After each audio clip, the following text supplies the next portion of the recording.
Here in verse 4 it says, John to the 7 congregations that are in the district of Asia. May you have undeserved kindness and peace from the one who is and who was and who is coming, and from the 7 spirits that are before his throne, and from Jesus Christ, the faithful witness, the firstborn from the dead, and the ruler of the kings of the earth. That ties in with our governments and the world video, by the way. Who's ruling the kings of the earth? Who's really ruling, right? Who's the one ruling? Well, we talked about it. Daniel 4:5. The firstborn from the dead. This takes us back to Colossians 1, right? Because we read in verse 18, when we started the show, he's the head of the body, the congregation. He's the beginning, the firstborn from the dead. Right, so he's not the first resurrected. We know that because of Lazarus, but Lazarus died.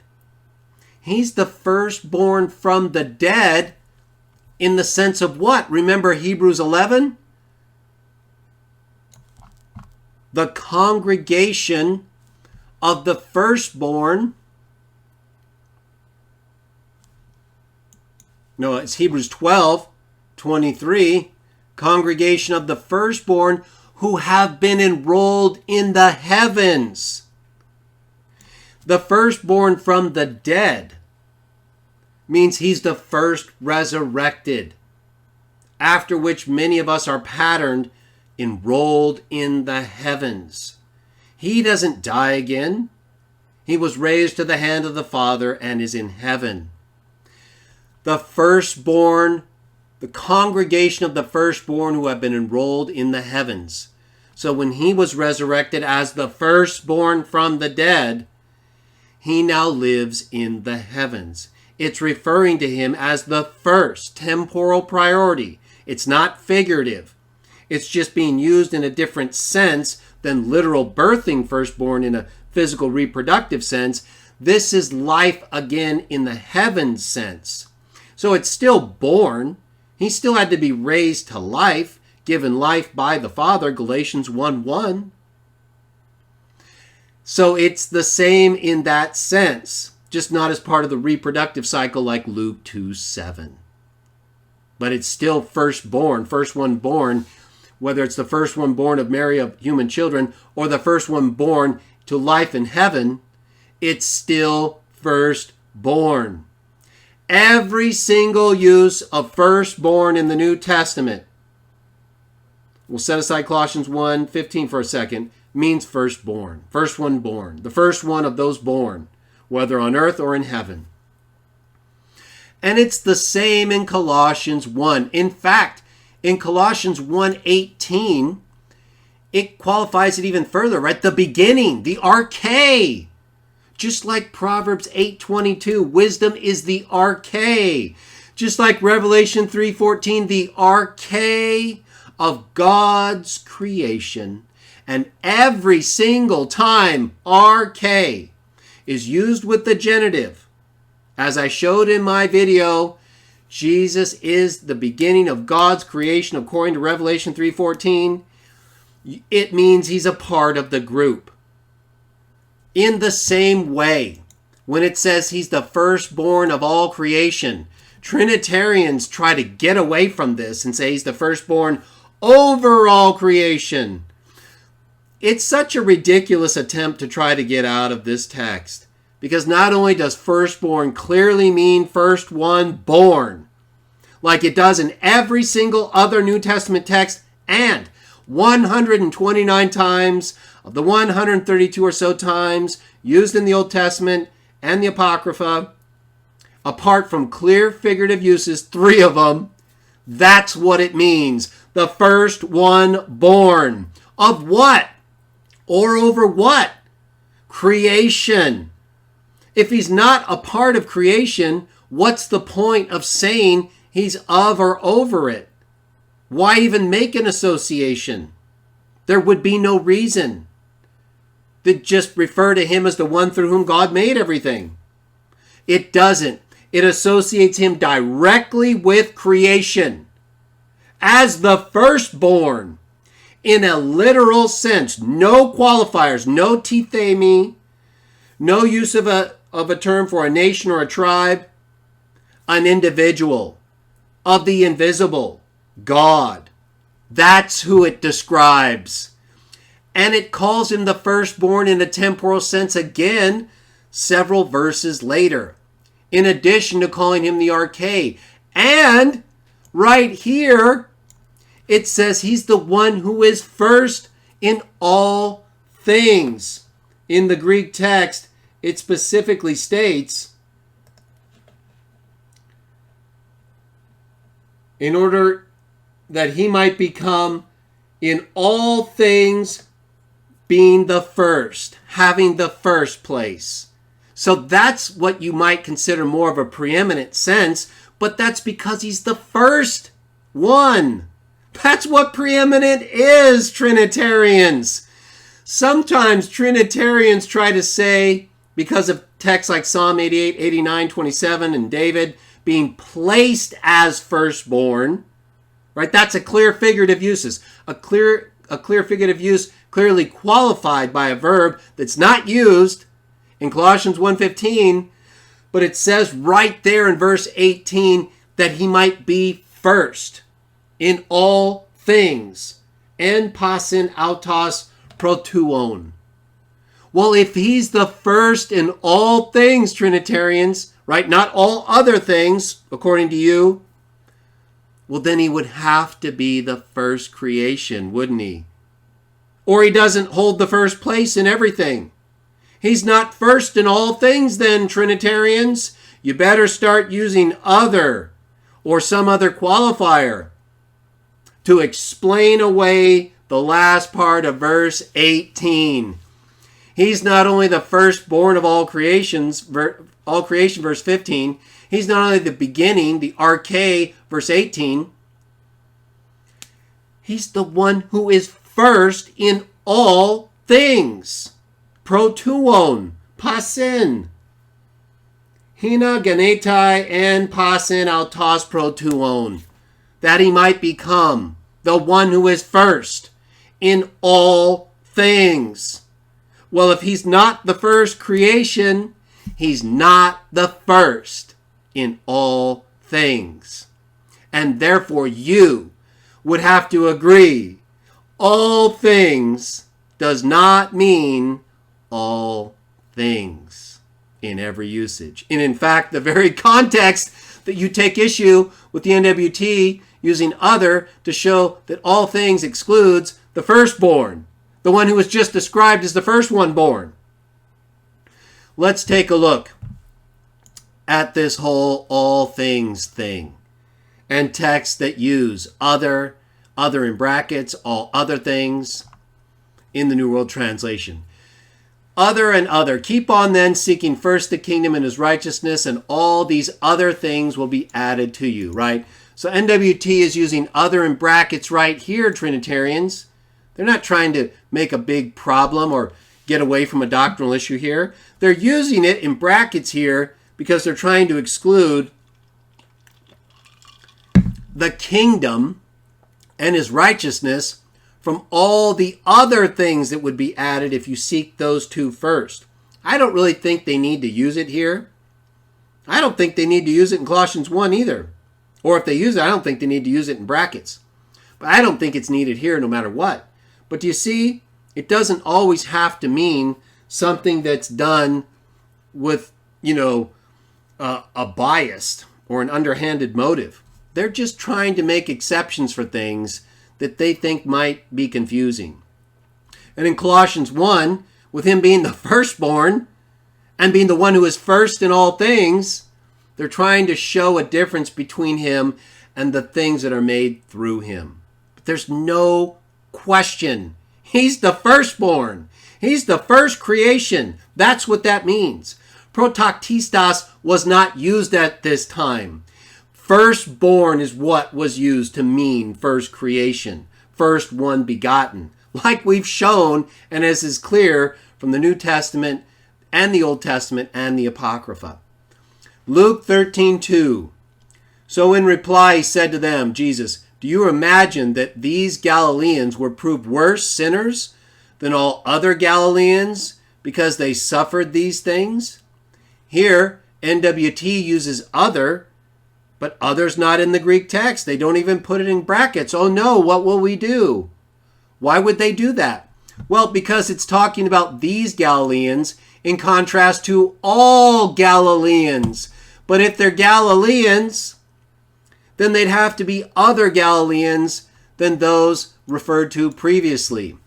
In fact, let's go ahead and take a look at the Bible Hub and show exactly how other translations use other in their translation of Luke 13:2. And yet it's not in the Greek text.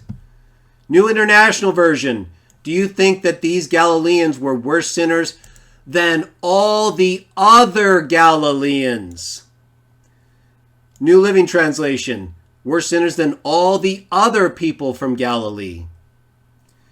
English Standard Version. That these Galileans were worse sinners than all the other Galileans.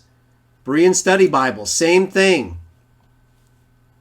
King James Bible. Above all the Galileans. It doesn't use other. But New King James does. Puts it in italics. Not in the Greek text. New American Standard Bible. Do you think that these Galileans were worse sinners than all the other Galileans? Do you get the point?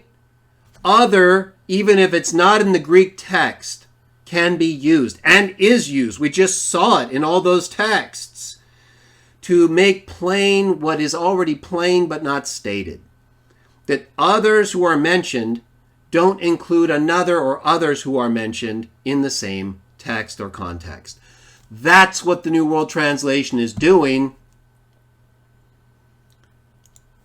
when it uses other in Colossians 1. Acts 5:29, in answer, Peter and the other apostles said, we must obey God as ruler rather than men. Trinitarians, is Peter an apostle? Well, then you understand why the NWT uses other in that text, right? If not, let's go ahead and take a look again. Acts 5:29 in the Bible Hub and see what other texts do. Acts 5:29, New International Version, Peter and the other apostles. Berean Study, Peter and the other apostles. King James, Peter and the other in italics. Same in New King James. Right? Most others just say Peter and the apostles. Good News Translation, Peter and the other apostles. So when the NWT puts other in brackets in Acts 5:29, that's not nefarious. You Trinitarians don't go ballistic there. Why not? Because your doctrine isn't affected. That's why not. That's why you use it, in fact, if you use the NWT. Hebrews 11:32, and what more shall I say? For the time will fail me if I go on to relate about Gideon, Barak, Samson, Jephthah, David, as well as Samuel, and the other prophets. Other in brackets, Trinitarians, because Samuel was a prophet. You never bring this up. Yet NWT uses it here, just like in Colossians 1. And does other always mean other? I mean, no other, no exception? No. We've seen that already, but let's take a look at a few more. Luke 11:41. Nevertheless, give gifts of mercy, the things that are inside, and look, all other things are clean about you. In other words, if you do this, everything else is going to be clean about you. So again, you get other used in brackets right here. Let's take a look at just a couple more. Romans 8:32, he who did not even spare his own son, but delivered him up for us all, why will he not also with him kindly give us all other things? Right? Others not used in brackets, but it clearly excludes the son who was delivered up for them all, right? So it's referring to everything else that they will be given. There are many texts right here that use all things when there's an exception. Looking straight away at them, Jesus said, with men it is impossible, but not with God, for all things are possible with God. All things, Trinitarian, are possible with God? No. Hebrews 6:18 makes it clear, with God it's impossible to lie. There's an exception to all things. 2 Corinthians 5:18, but all things are from God, who reconciled us to himself through Christ and gave us the ministry of reconciliation. Are all things from God, Trinitarians, including the desire of the flesh, eyes, and the showy display of one's means of life? No. 1 John 2:16 shows those originate with the world and not with God the Father. So all things are not from God in that absolute sense. Ephesians 1:10, for an administration at the full limit of appointed times, namely, to gather all things together again in the Christ, the things in the heavens and the things on the earth. Does that include Satan? Some of you might agree, but most of you I don't think do. Titus 2:9, let slaves be in subjection to their owners in all things, and please them well, not talking back. Would that include denying the Christ? So if a master to a slave or an employer to an employee says, I want you to deny the Christ, and quotes Titus 2:9 and says, you have to be in subjection to me in all things. No, it doesn't, does it, Trinitarians? We know all things does not always mean all things. There are other exceptions as well, as I note here.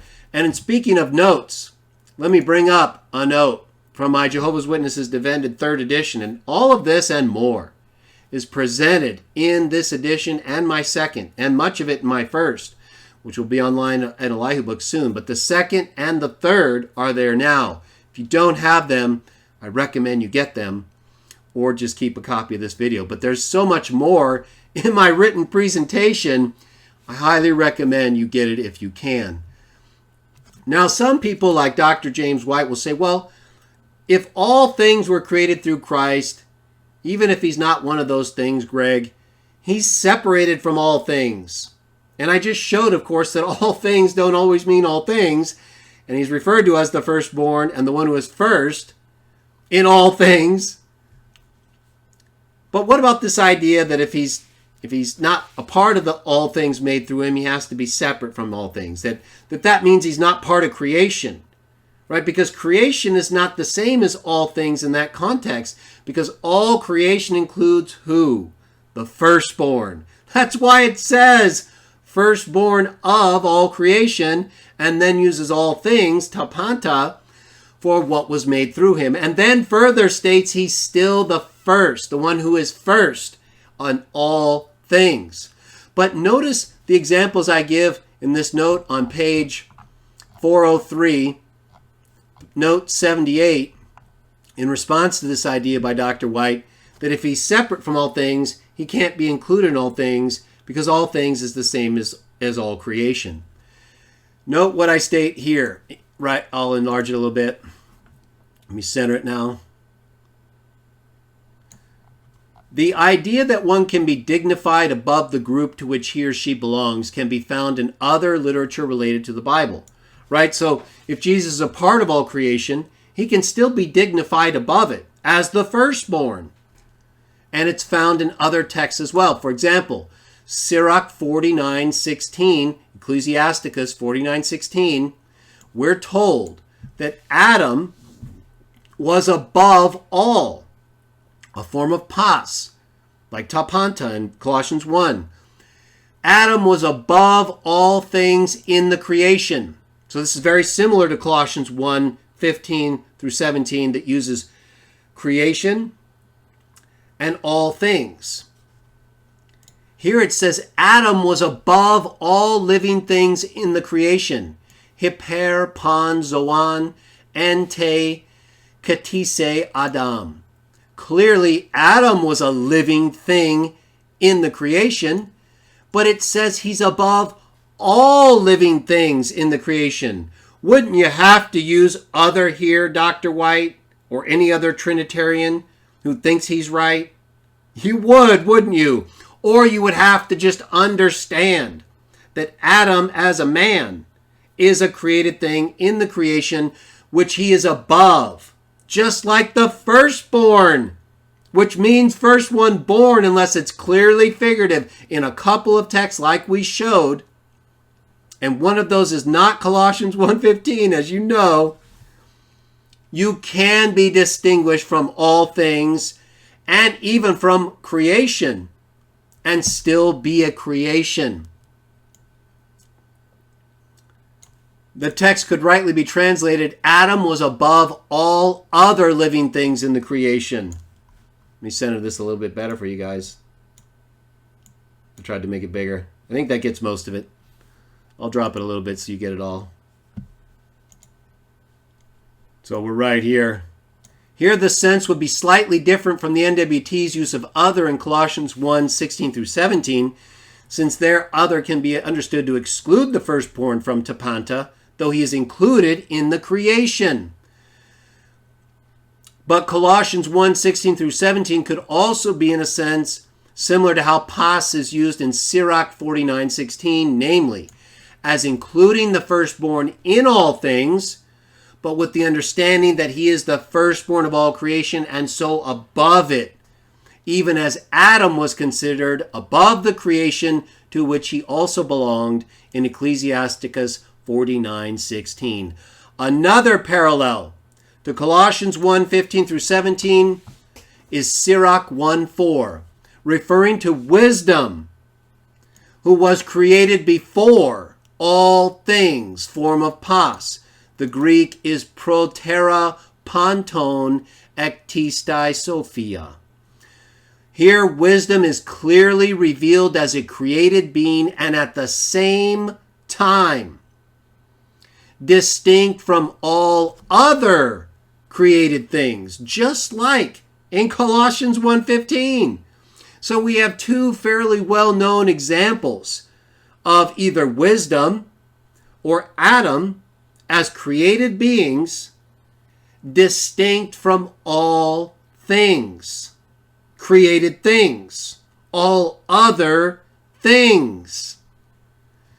My friends, the Trinitarians have failed to properly interpret Colossians 1:15 through 20.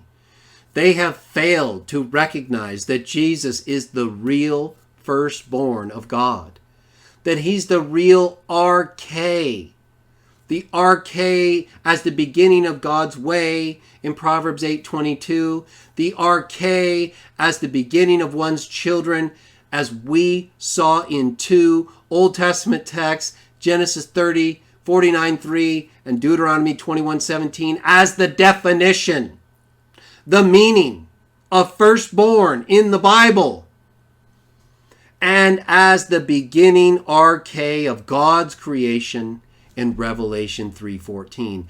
Unless firstborn is used with obvious qualifiers, like we saw in 3 texts of the 132 times that prototikos is used in the Old Testament text, unless it has qualifiers or is used clearly of a non-individual, like a nation or a tribe, it means the first one born. It means the beginning of one's generative power, of one's children. And through that firstborn, God made the rest of his children. Ektiste, he made it. The firstborn didn't make it. The firstborn was created as the beginning of God's way. And then the rest of God's sons were made. All of this, every text we read in relation to Colossians 1:15 through 20, including verse 18, which tells us explicitly Jesus is the one who is first, who became first in all things, including as the firstborn of all creation, is in direct and absolute conflict with the Trinity.